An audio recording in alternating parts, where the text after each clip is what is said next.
Bismillahirrahmanirrahim. Assalamualaikum warahmatullahi wabarakatuh. Waalaikumsalam warahmatullahi wabarakatuh. Innal hamdalillah nahmaduhu wa nasta'inuhu wa nastaghfiruh wa na'udzu billahi min syururi anfusina wa min sayyiati a'malina. May yahdihillahu fala mudhillalah wa may yudlilhu fala hadiyalah. Asyhadu an la ilaha illallah wahdahu la syarikalah wa asyhadu anna Muhammadan abduhu wa rasuluh. Allahumma sholli wa sallim wa barik ala Muhammad wa ala alihi wa ashabihi ajma'in, amma ba'd. Qala Allah ta'ala, ya ayyuhalladzina amanu taqullaha haqqa tuqatih wa la tamutunna illa wa antum muslimun. Shadaqallahul adzim. Ibu-ibu dan Mas Tutu yang dirahmati Allah Subhanahu wa taala, wabil khusus Sohibul Bait juga sekaligus ketua Majelis Taklim Qalbun Salim, betul ya? Ya. Majelis Taklim Qalbun Salim, Taksin dan kajian Islam. Alhamdulillahirabbil alamin. Luar biasa ini ibu-ibu, banyak yang hadir. Anggotanya berarti sudah banyak ya? Anggotanya 62. Alhamdulillah. Mudah-mudahan istiqomah. Amin. Tetapi ibu-ibu perlu diketahui, di sini yang istiqomah itu hanya satu orang. Enggak ada yang lain. Iya, ini Bu istiqomah ini ya. Tapi ibu-ibu semuanya ya, kita semuanya mudah-mudahan istiqomah dalam beribadah kebaikan. Kita bersyukur kehadirat Allah Subhanahu wa taala. Mudah-mudahan majelis ini menjadi jalan bagi ibu-ibu semuanya, kita semuanya bisa meraih surganya Allah Subhanahu wa taala. Amin ya rabbal alamin. Terutama ini tahsin Al-Qur'an ya. Tahfidzna ya enggak? Iya. Tahfidznya dikit-dikit ya. Yang penting tahsin dulu. Apa bedanya tahsin dengan tahfidz? Kalau tahsin itu dari kata hasan, itu baik, maka itu berusaha untuk memperbaiki bacaan Al-Quran. Ini kalau tahsin. Kalau tahfidz itu hafal, ya hafalan. Nah, mungkin kita ini yang sudah seumuran kita ini, ibu-ibu ya, semua ini kan sudah oversex semua ya. Itu kalau hafalan gitu ya kena dase buntute hilang. Kena ya alhamdulillah, memang kalau ya diseriusi ya fokus ya Allah akan memberikan jalan. Tapi kita tidak perlu dan tidak boleh patah semangat.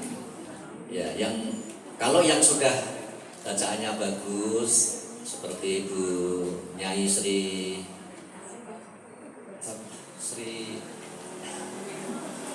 Bapak Bu Nyai Sriono, Bu Imam ya, Bu Imam Sriono, ngantek lali. Misuwi marahin. Ini sudah bagus bacaannya, tinggal ya ini sudah alhamdulillah sudah jus. Mulai dari depan atau dari belakang?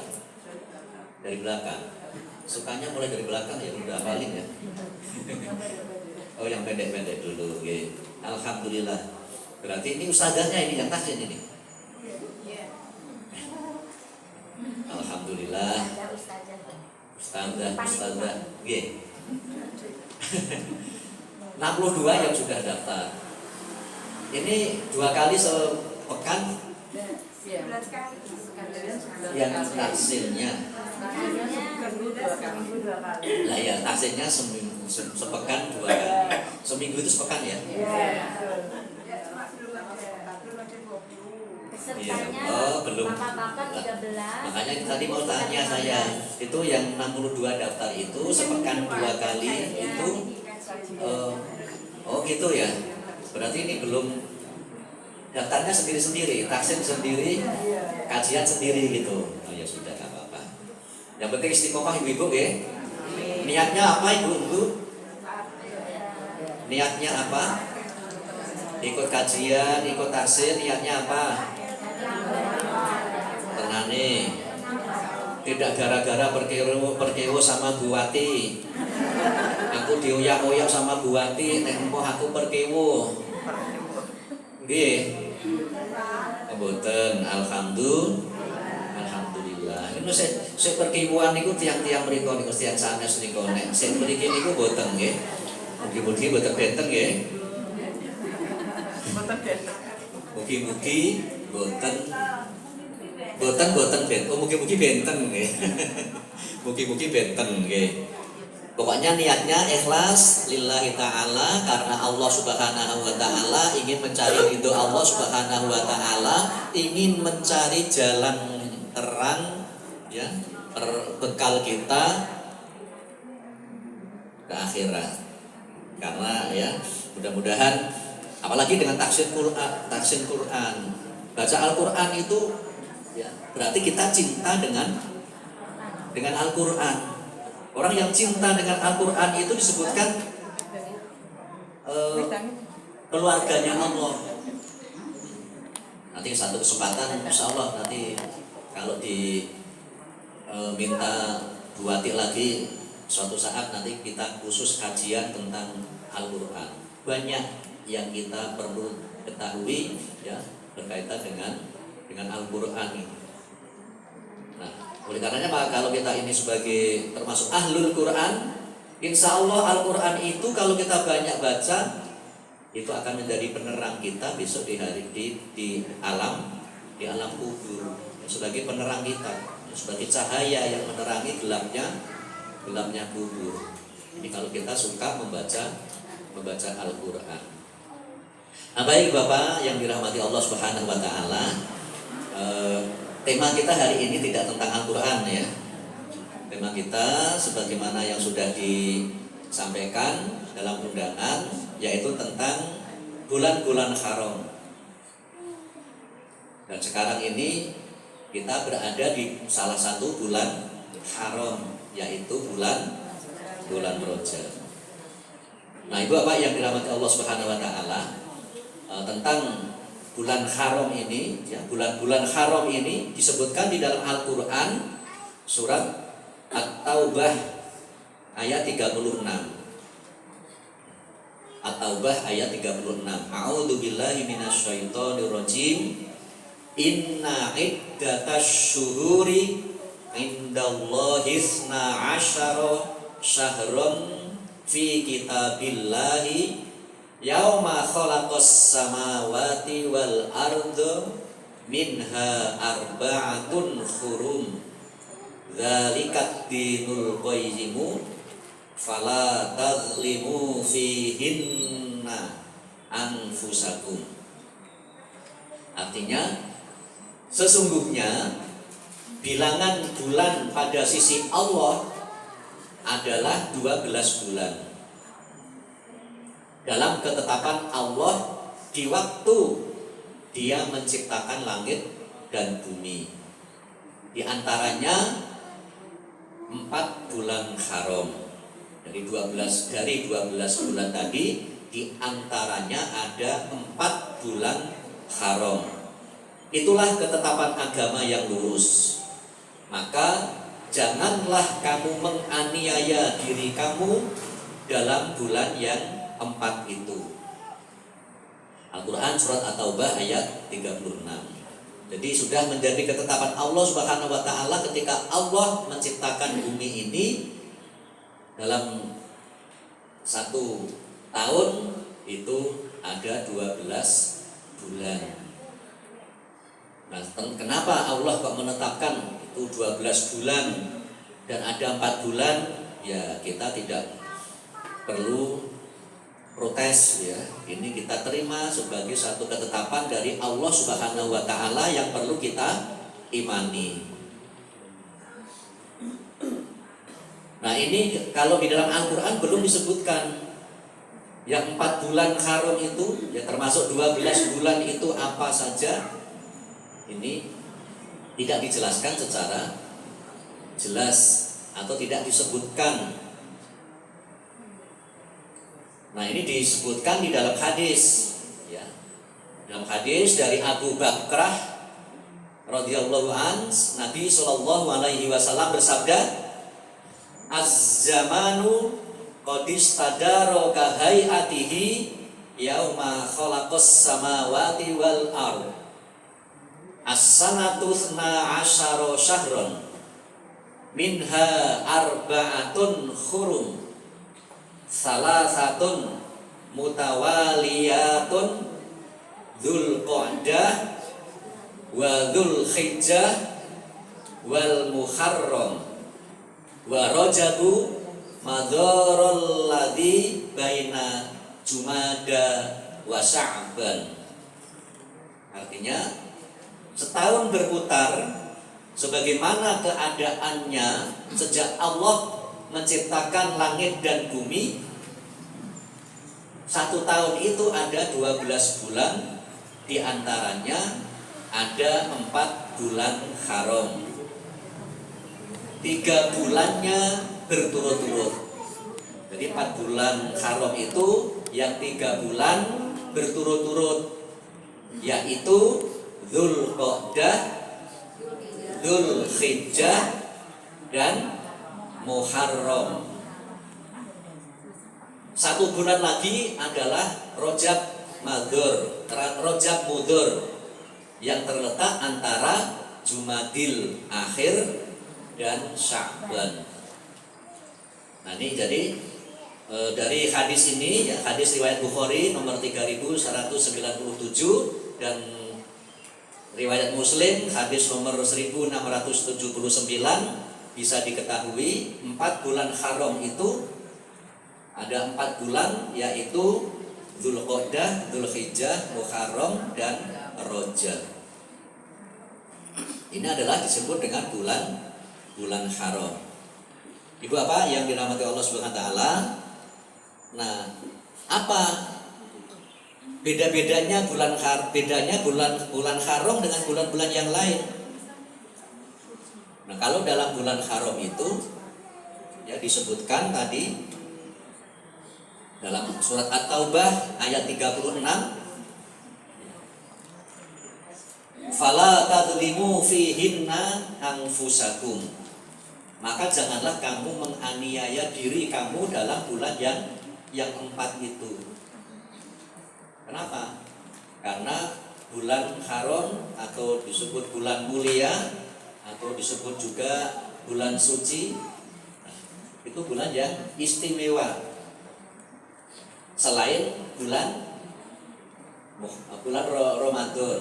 Kalau Ramadan itu juga spesial. Ada apa? Ada tuntunan, ada petunjuk tentang amal-amal ibadah di bulan Ramadan itu. Nah, tapi kalau bulan haram, nah kenapa disebut bulan haram atau bulan mulia, bulan suci? Nah, menurut Al-Qadi Abu Ya'la rahimahumullah itu menyebutkan 4 bulan itu dinamakan bulan haram karena 2 makna. Yang pertama, pada bulan tersebut diharamkan berbagai pembunuhan, termasuk berperang. Nabi dilarang untuk berperang di bulan haram itu. Jadi bulan Dzulqa'dah, Dzulhijjah, Muharram, Rajab ini dilarang untuk melakukan pembunuhan atau dilarang untuk berperang. Dan ini juga diyakini oleh orang-orang jahiliyah ya dulu. orang jahiliyah atau kafir Quraisy itu ya, meskipun mereka tidak beriman kepada Rasulullah, tapi mereka kalau sudah memiliki komitmen janji itu mereka pegang teguh janjinya. Ini alasan pertama kenapa itu disebut bulan haram, karena bulan tersebut diharamkan berbagai pembunuhan termasuk peperangan, dan ini orang-orang jahiliyah pun meyakini yang demikian itu. Nah, nanti kita lihat satu persatu bulan-bulan haram itu. Nah, kemudian yang kedua, alasannya itu disebut sebagai bulan-bulan haram adalah pada bulan tersebut larangan untuk melakukan perbuatan haram. Ya, buat perbuatan haram itu lebih ditekankan daripada bulan yang lainnya karena mulianya bulan tersebut. Demikian pula perbuatan yang baik itu juga sangat ditekankan untuk dilakukan karena juga banyaknya meningkatnya pahala yang didapat yang dilakukan di bulan haram tersebut. Nah, ini adalah keistimewaan bulan haram itu, paling tidak dua hal ini. Pertama, dilarang perang. Yang kedua, kita ini diperintahkan untuk melakukan amal-amal ibadah, perbuatan yang baik. Sebaliknya juga sangat ditekankan untuk meninggalkan perbuatan-perbuatan yang tidak baik, yang haram. Kenapa? Karena dosanya juga ditingkatkan lebih banyak dibandingkan pada bulan-bulan yang lain. Kalau berbuat ibadah yang baik, maka pahalanya ditingkatkan, dilipatkan. Kalau berbuat dosa, berbuat maksiat, dosanya juga dilipatkan. Nah, ini harus kita jaga. Oleh karenanya maka Ibu Bapak yang dirahmati Allah Subhanahu wa taala, amalan kita di bulan-bulan Muharram, di bulan-bulan haram tersebut kita dianjurkan untuk banyak memperbanyak ibadah di bulan-bulan haram tersebut. Tidak ada ibadah khusus, ya. Tidak ada contoh hadis sahih maupun hasan tentang amalan-amalan ibadah yang khusus. Tidak ada. Yang ada itu tadi, siapa yang berbuat amal ibadah kebaikan akan ditingkatkan pahalanya, siapa yang berbuat maksiat akan ditingkatkan dosanya. Makanya tadi di surat At-Taubah ayat 36 tadi disebutkan wala tadzlimu fihinna anfusakum. Janganlah kalian menganiaya diri kamu sendiri di bulan-bulan tersebut. Maksudnya jangan kita berbuat kemaksiatan, jangan kita berbuat dosa, tapi kita perbanyak untuk berbuat ibadah apa saja, termasuk puasa. Tetapi ada sebagian ulama yang menyebutkan di bulan-bulan haram itu malah tidak boleh kita ini berpuasa sebulan penuh. Di bulan-bulan haram itu kita memperbanyak puasa tidak apa-apa, tapi tidak diperbolehkan untuk puasa penuh selama di bulan-bulan haram itu. Karena Rasulullah SAW tidak melaksanakan itu. Rasulullah paling banyak melaksanakan puasa sunnah itu adalah di bulan Sya'ban. Rasulullah memperbanyak puasa sunnah itu di bulan Sya'ban. Bahkan dikatakan dalam hadis tentang puasa Sya'ban itu, dan yang banyak diriwayatkan dari Aisyah itu menyebutkan bahwa hampir-hampir Rasulullah sebulan penuh puasa Sya'ban. Kasirun. Nah, orang Arab itu kalau menyebut kasirun atau lebih banyak, itu dikatakan hampir semua hari di bulan itu dilakukan. Nah, oleh karenanya maka Ibu Bapak tentang ibadah-ibadah khusus sebagaimana yang mungkin Bapak Ibu sering mendapatkan share ya di WA tentang ada puasa khusus atau amalan ibadah khusus itu, maka tidak ada dasar hadis yang sahih tentang kekhususan amal ibadah itu. Tetapi orang yang banyak melaksanakan ibadah di bulan-bulan haram itu adalah dengan menggunakan dalil umum tadi. Siapa yang banyak melakukan amal kebajikan maka akan ditingkatkan, dilipatkan pahalanya. Dan kita harus menjaga bulan-bulan haram itu agar tidak melakukan perbuatan dosa. Nah, jadi tadi bulan-bulan haram itu Dzulqa'dah, Dzulhijjah, Muharram, Rajab. Nah, nanti tentang khusus bulan Rajab itu ya nanti ada kebiasaan-kebiasaan yang amalan ibadah yang secara khusus dilakukan nanti saya sampaikan. Nah, pertama kita lihat dulu bulan Dzulqa'dah. Kenapa disebut bulan Dzulqa'dah? Atau kenapa bulan Dzulqa'dah itu termasuk bulan haram?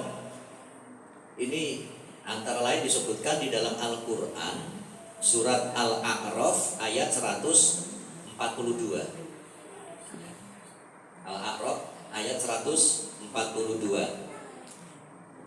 Wa wa'adna Musa salasina lailatan wa atmamnaha bi asyrin fatamma miqatu rabbih arba'ina lailah.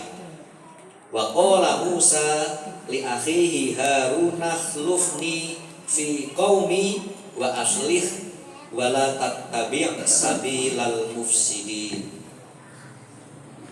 Yang artinya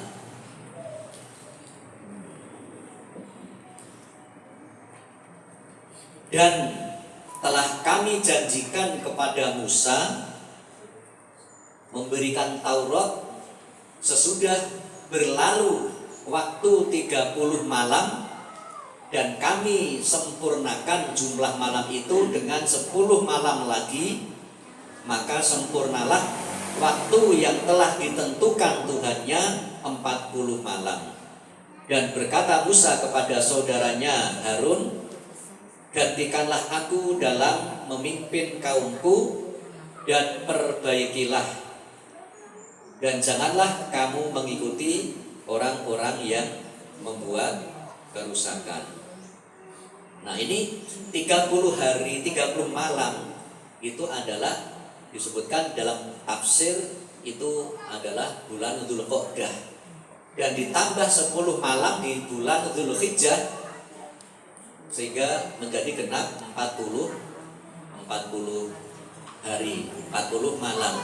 Nah, ini adalah salah satu keistimewaan, keutamaan bulan Dzulqa'dah itu kemudian ditetapkan oleh Allah Subhanahu wa taala sebagai salah satu bulan haram.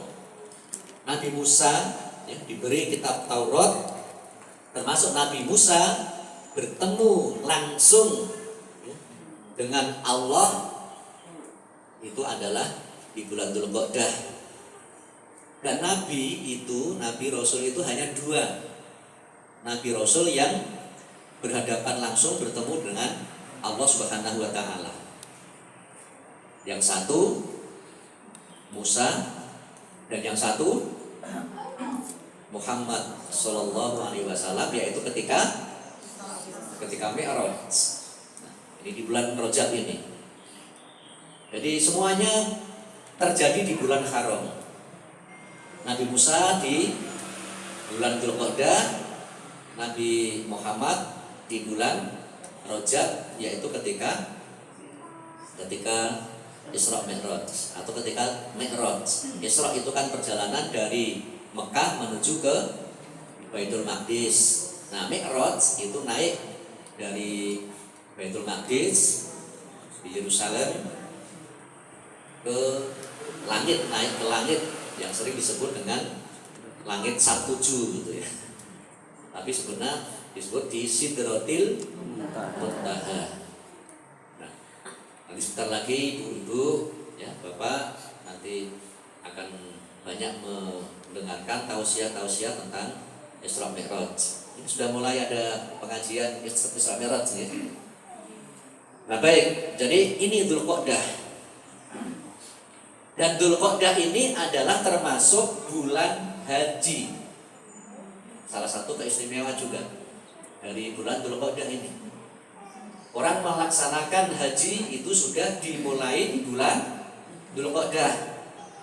Bulan Dzulqa'dah itu sudah banyak jamaah haji yang berangkat. Dan termasuk mikot haji, yaitu yang disebut dengan mikot zamani. Mikot zamani itu mikot dari segi waktu. Mikot zamani itu 3 bulan, yaitu Syawal, Dzulqa'dah, dan Dzulhijjah. Nah oleh karenanya maka bagi yang akan melaksanakan ibadah haji mulai bulan Syawal itu sudah harus bisa menjaga diri ya, untuk persiapan melaksanakan ibadah haji. Yang namanya mikot itu kan batas. Ada batas dari waktu, ada batas dari makani atau tempat. Kalau mikot di makani atau tempat itu adanya di Arab sana. Tapi kalau zamani itu tadi Syawal, Dzulqa'dah dan Dzulhijjah. Jadi Dzulqa'dah ini termasuk bulan haji. Al-hajju ashhurun ma'lumat. Jadi haji itu adalah waktu-waktunya yang tertentu, yaitu bulan Dzulqa'dah, Syawal, Dzulqa'dah, Dzulhijjah. Jadi Bapak Ibu misalnya Syawal berangkat ke Mekah umroh, kemudian tahallul, kemudian pulang lagi ke Indonesia. Nanti menjelang haji berangkat lagi untuk melaksanakan haji. Itu boleh sebenarnya, tapi kan nggak mungkin perjalanannya. Kalau orang Arab kan bisa, tapi kalau orang Arab juga biasanya hajinya haji ifrad atau qiron gitu. Jadi haji langsung sekaligus umroh, atau haji dulu baru umroh. Tapi kalau jamaah haji Indonesia tamatu itu melaksanakan umroh terlebih dahulu, kemudian tahallul, ganti pakaian, kemudian menunggu waktu haji. Nah ini adalah bulan-bulan haji. Nah ini Dzulqa'dah. Nah kemudian ibu bapak yang kedua yaitu Dzulhijjah. Nah Dzulhijjah ini istimewa lagi. Istimewanya apa? Ada 3 hal ya paling tidak ya, atau 4 hal amalan ibadah yang disyariatkan di bulan Dzulhijjah ini. Yang pertama, puasa hari Arafah, bisa diawali dengan hari Tarwiyah. Hari Tarwiyah itu tanggal 8 Dzulhijjah. Kalau hari Arafah tanggal 9 Dzulhijjah. Puasa hari Arafah.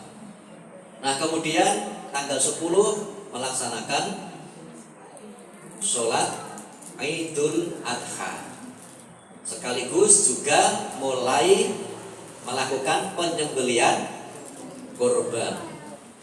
Kenapa saya sebutkan mulai? Karena penyembelihan korban itu bisa dilakukan di hari raya Idul Adha, juga bisa dilakukan di hari Tasyrik. Hari Tasyrik yaitu tanggal 11, 12 dan 13 Dzulhijjah. Jadi waktu penyembelihan kurban itu 4 hari. Tanggal 10 setelah melaksanakan sholat Idul Adha, tidak boleh sebelum melaksanakan sholat Idul Adha. kemudian tanggal 11, 12 dan 13.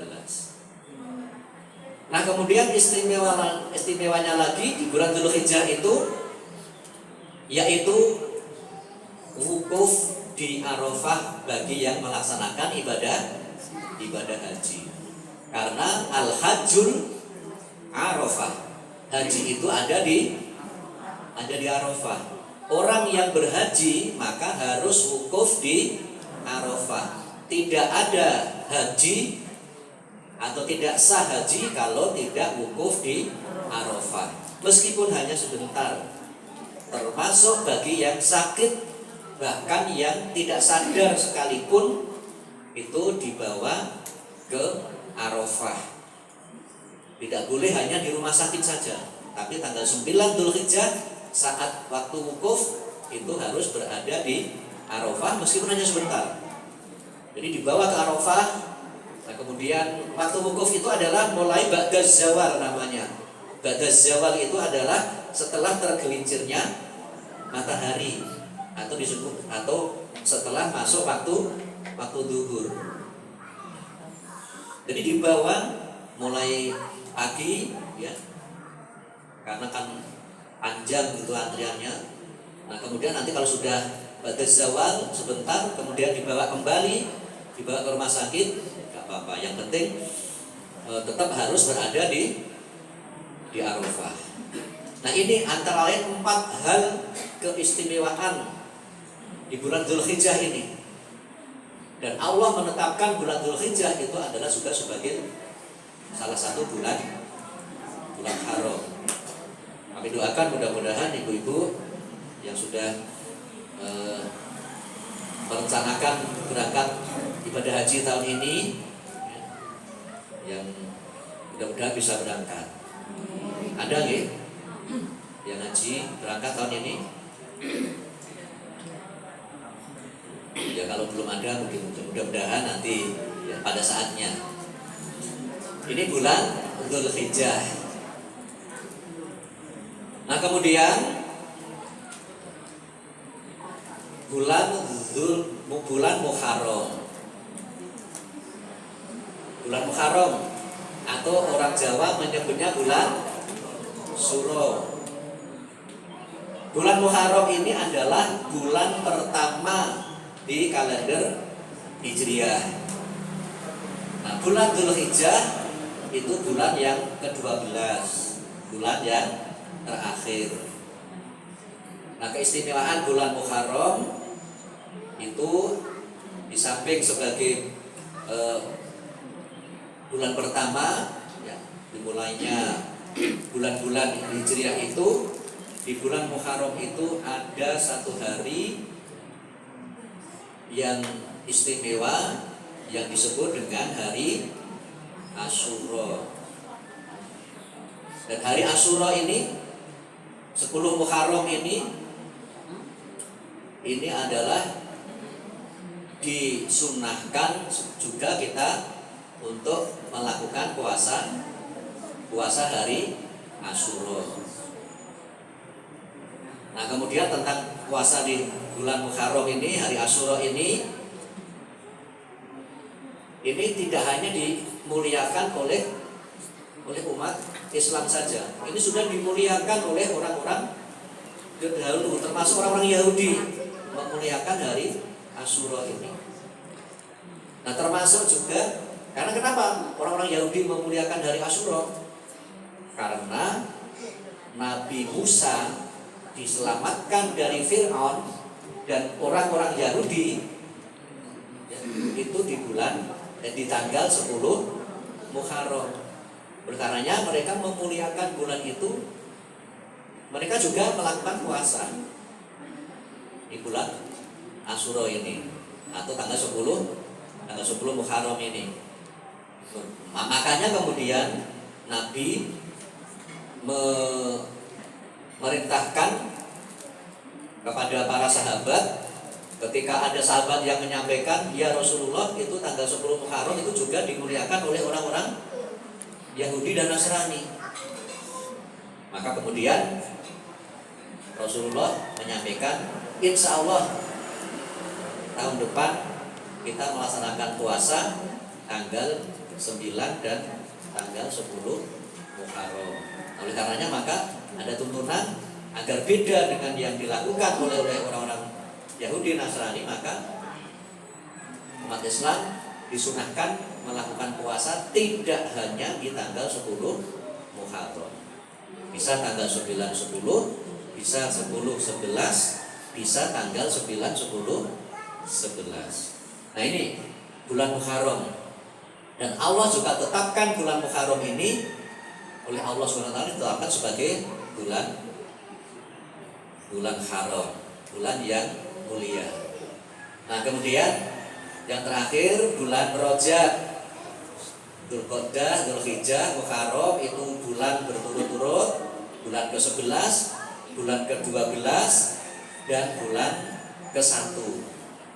Nah kemudian kalau bulan Rajab ini bulan berapa? Suro, Safar, Mulud, Bado Mulud, Rajab, Rabiul Awal, Rabiul Akhir, Rajab. Oke, 7 ya. Betul 7 ya, 7 8. Oke, 7 ya. Apa betul sih bulan-bulan Hijriah? Muharram, Dzulhijjah, Muharram, Sya'ban,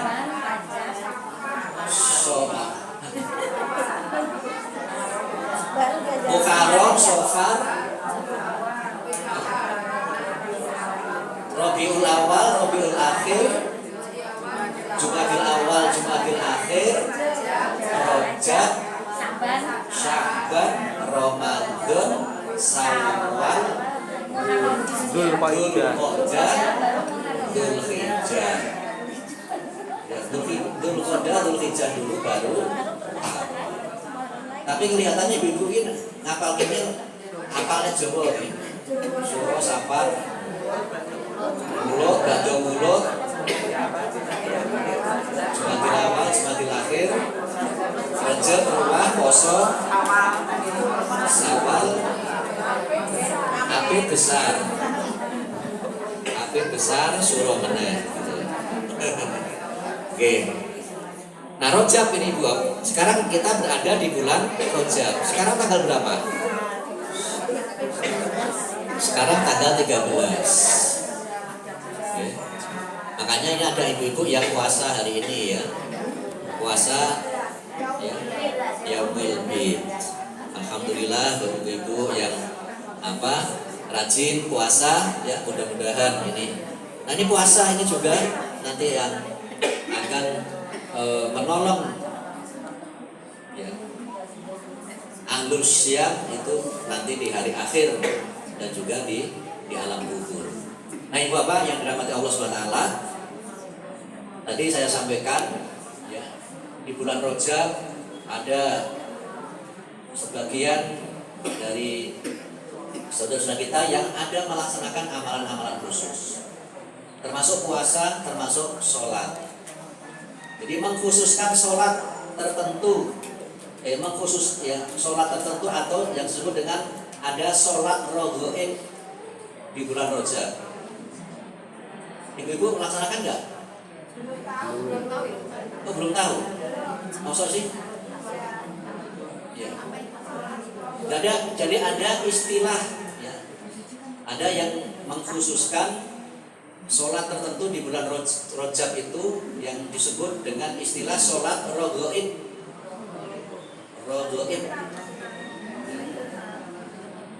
Nah ini adalah sholat yang dikhususkan, dilaksanakan di hari Kamis malam Jumat pertama di bulan Rajab. Jadi berlewat.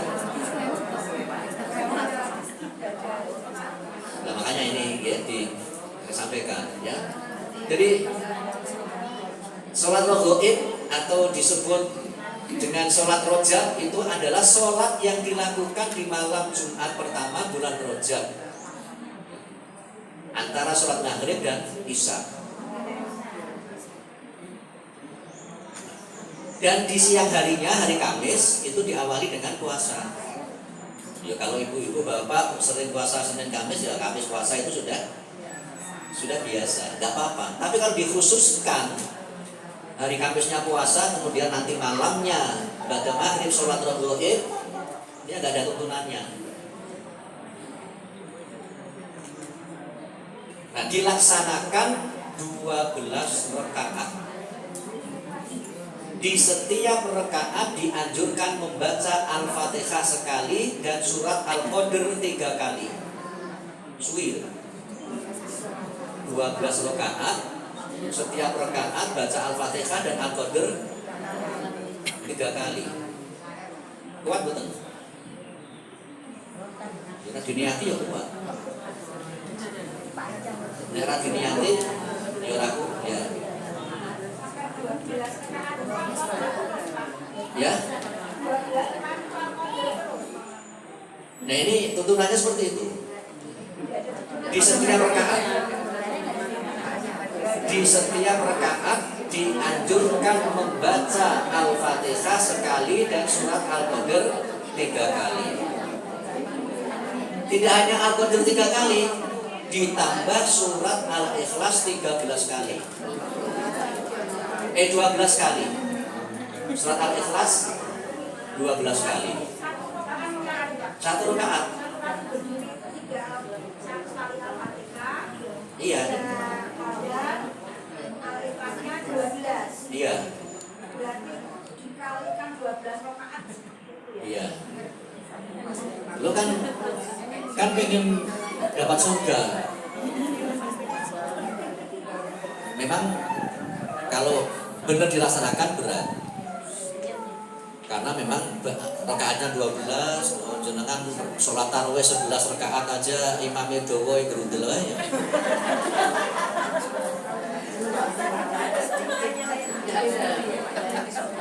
Ini bagi yang mempercayai adanya sholat rakaat.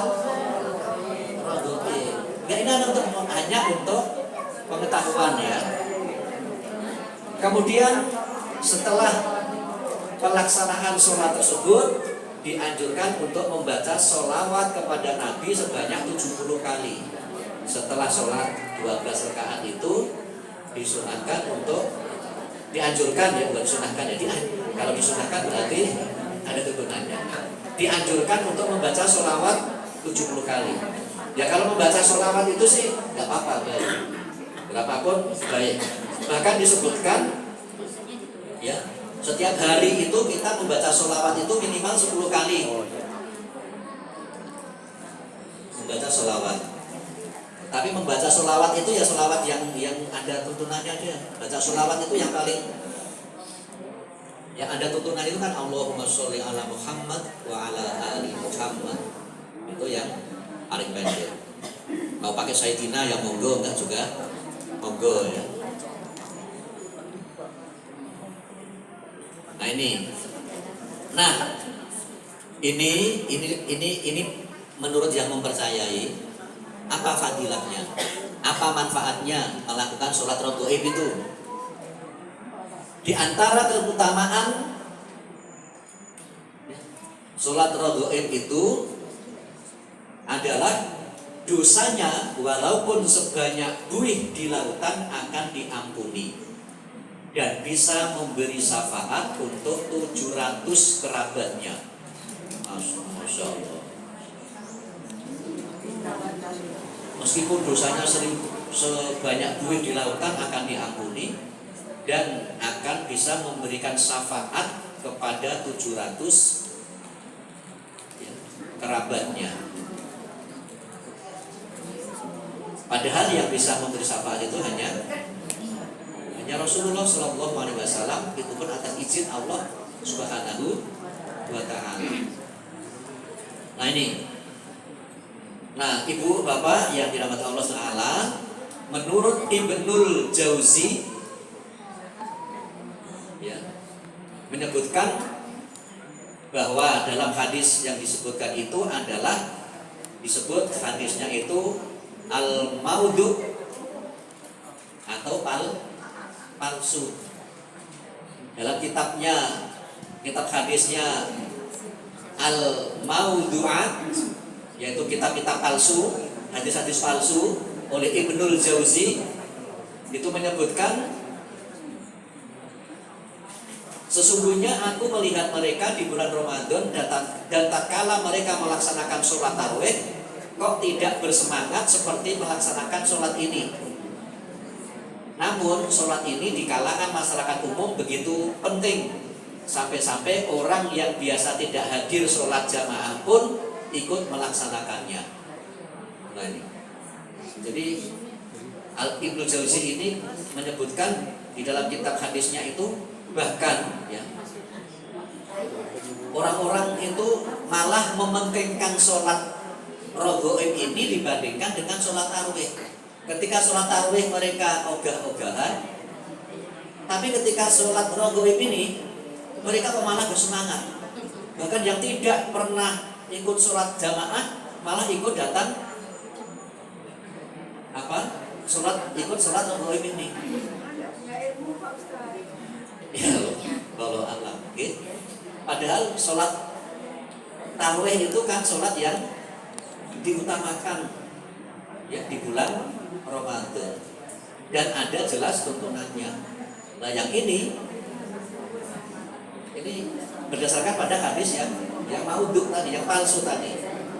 Nah jadi sholat raghaib ini pertama kali dilaksanakan di Baitul Maqdis setelah 480 Hijriah dan tidak ada seorang pun yang pernah melakukan sholat ini sebelumnya.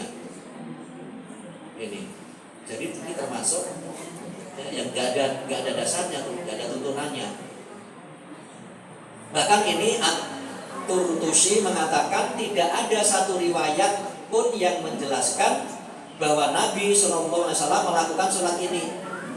Sholat ini juga tidak pernah dilakukan oleh para sahabat, para tabi'in dan salafus soleh. Ini tidak ada yang melaksanakan. Kalau keutamaannya sampai sebesar itu, ya, kok para sahabat, jangankan Nabi ya, para sahabat, kemudian para generasi setelah sahabat yaitu tabi'in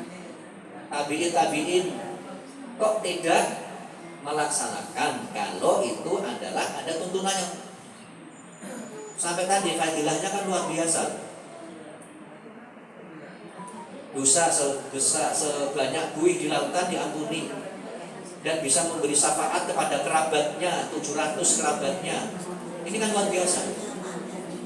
Tapi tidak ada yang para sahabat dan generasi seterusnya tidak ada yang melakukan.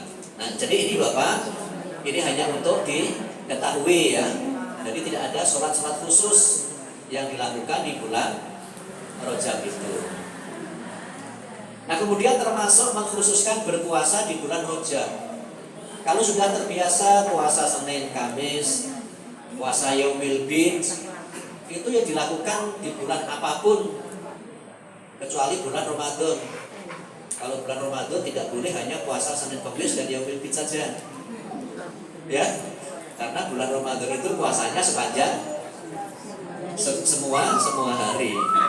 Dan tidak puasa sunnah, tetapi puasa wajib yang jika ada yang berhalangan harus mengqadha atau mengganti di hari yang lain.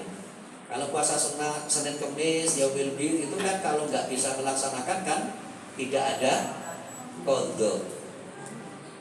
Meskipun hadis tentang bulan Sa'ban, kenapa Nabi itu banyak melakukan puasa di bulan Sa'ban? Itu ada salah satu hadis yang menyebutkan sebenarnya Nabi itu adalah niatnya mengqadha puasa sunnah yang tidak bisa dilakukan Senin Kamis terutama.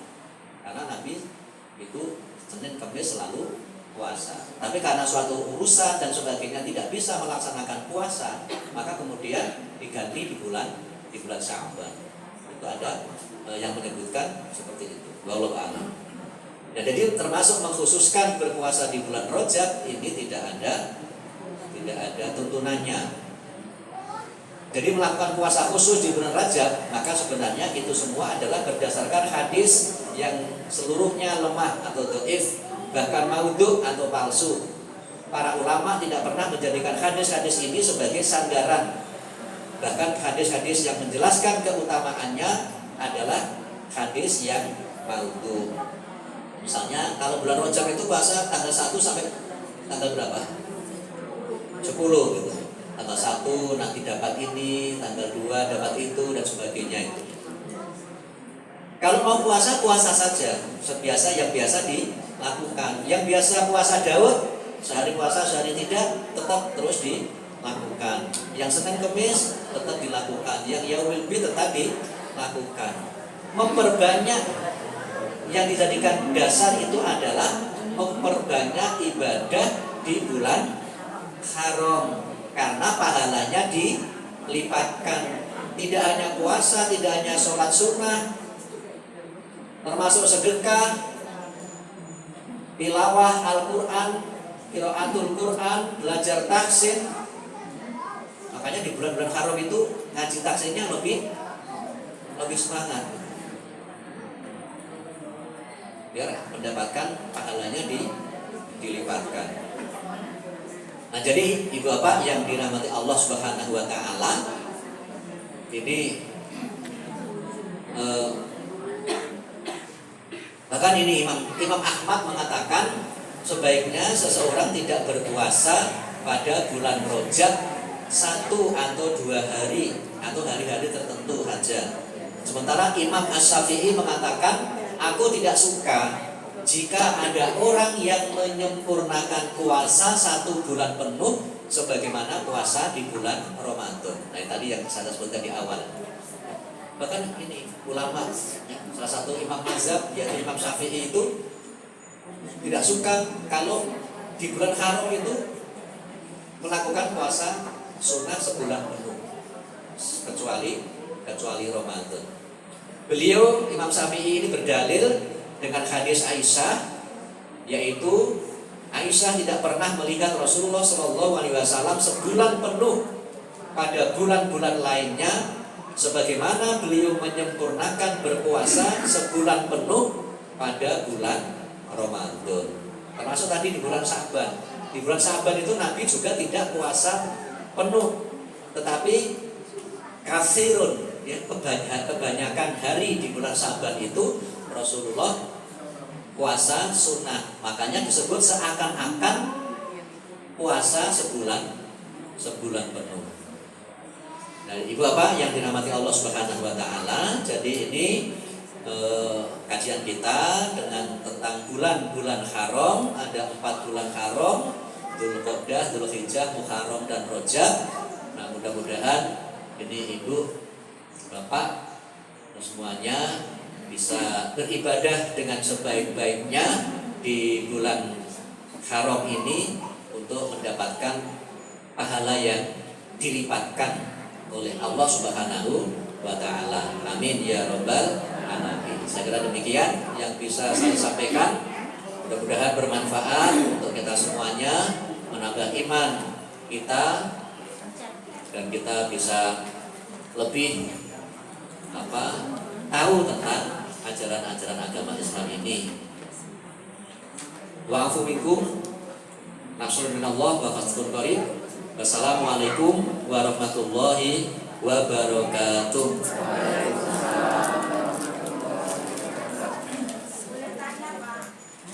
Boleh. Masih ada waktu kalau ada yang mau bertanya, Bu. Monggo. Assalamualaikum warahmatullahi wabarakatuh. Penjelasan tentang bulan-bulan haram yang menjadi catatan kami tadi antara lain tidak ada hadis sahih tentang contoh amalan khusus bulan haram. Dan tadi juga dicontohkan hadis yang maudhu, yang palsu, yang Ustaz tidak perlu mengamalkan. Yang kami tanyakan Ustaz, banyak seseran tentang amalan bulan Rajab. Di antaranya Allahumma barik lana fi Rajaban wa Sa'bana wa barikna Ramadana. Kemudian bacaan khusus tanggal 1 sampai dengan tanggal 10, tanggal 11 sampai 20, 21 sampai 30, dan juga bacaan-bacaan lain. Nah ini kami tanyakan kepada Ustadz, itu termasuk yang ini tadi tidak ada, bukan amalan khusus, contoh amalan khusus itu. Mohon dijelaskan, Matur nuwun.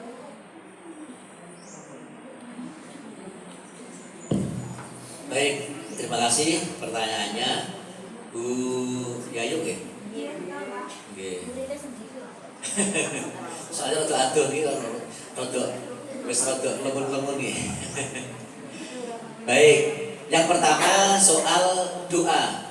Allahumma barik lana fi Rajaba wa Sya'bana wa ballighna Ramadan. Itu doa, Bu. Kalau itu dipercayai hanya sebagai doa, dibaca nggak apa-apa. Tapi kalau itu disebut sebagai hadis, menurut kebanyakan ulama itu dhaif hadisnya. Kalau itu disebut sebagai hadis. Tapi kalau itu sebagai doa, ya namanya doa itu kan, jangankan doa pakai bahasa Arab yang bagus seperti itu, doa pakai bahasa Jawa, bahasa Indonesia, apapun, asal doanya bagus itu nggak masalah, asal doanya tidak mengandung unsur kesyirikan. Jadi Allahumma barik lana fi Rajaba wa Sya'bana. Ya Allah, berkailah kami di bulan Rajab dan bulan Sya'ban. Wa balighna Ramadan, dan sampaikanlah kami kepada bulan Ramadan. Artinya pertemukanlah kami di bulan Ramadan. Nah, sekarang pertanyaannya, kenapa kok meminta keberkahan hanya di bulan Rajab dan Sya'ban? Padahal ada 4 bulan haram. Kenapa nggak minta keberkahan di 4 bulan haram itu yang lebih diutamakan? Jadi yang disebut kan hanya Rajab, Sya'ban, ya, dan Ramadan. Itu pertanyaannya seperti itu. Tapi itu tadi sebagai satu doa, ya dibaca nggak apa-apa. Nah, kemudian yang kedua soal bacaan-bacaan dikir-dikir khusus. Iya. Kalau saya berhusnudzon, ya kalau itu sebagai bentuk zikir, baik-baik saja dibaca. Yang penting itu tadi, yang pengkhususan itu yang tidak ada dasarnya. 1 sampai 10, 10 sampai 11 sampai 20, 21 sampai 30. Nah, pengkhususan seperti itu yang menurut sebagian ulama atau kebanyakan ulama yang itu tidak ada dasarnya. Tetapi kalau itu sebagai suatu bentuk kita berzikir kepada Allah Subhanahu wa taala, ya, menurut saya ya baik-baik saja itu dilakukan. Sekali lagi, asal itu tidak sebagai bentuk pengkhususan. Kita setiap hari memperbanyak zikir, apalagi di bulan haram. Memperbanyak zikir, memperbanyak berdoa. Dan doa, zikir itu kalau hariannya itu kan ada waktu-waktu yang diutamakan kita untuk berzikir dan berdoa. Ada waktu-waktu atau saat-saat yang mustajabah kita itu berdoa. Di samping ada tempat-tempat yang mustajabah, tempat-tempat yang apabila kita berdoa di tempat itu insya Allah Allah akan mengijabahi. Ada juga waktu-waktu yang kita berdoa di waktu-waktu tersebut, Allah akan mengabulkan doa-doa kita, yaitu antara lain di hari Jumat di waktu, kemudian antara azan dan iqamah, kemudian di sepertiga akhir di waktu malam pada waktu sholat tahajud, itu adalah saat-saat atau waktu-waktu yang mustajabah.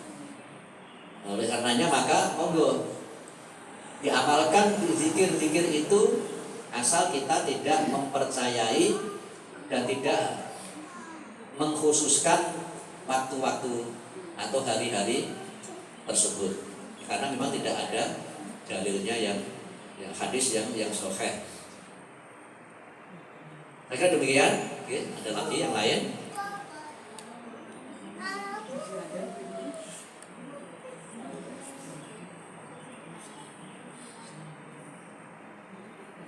Sudah? Nggak ada pertanyaan lagi, Ibu? Alhamdulillah. Sudah setengah 6 lebih.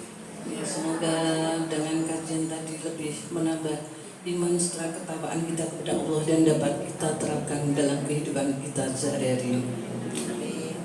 Ibu-ibu, pada sore hari ini tadi terkumpul donatur yang tadi kita edarkan itu sebesar 583.000. Alhamdulillah. Mungkin ini nanti kita pertemuan puasa mungkin kajiannya libur ya. Jadi masih kesempatan sekali lagi, kemudian nanti puasa insya Allah libur dulu, nanti kita mungkin isi dengan kegiatan-kegiatan sosial Ibu.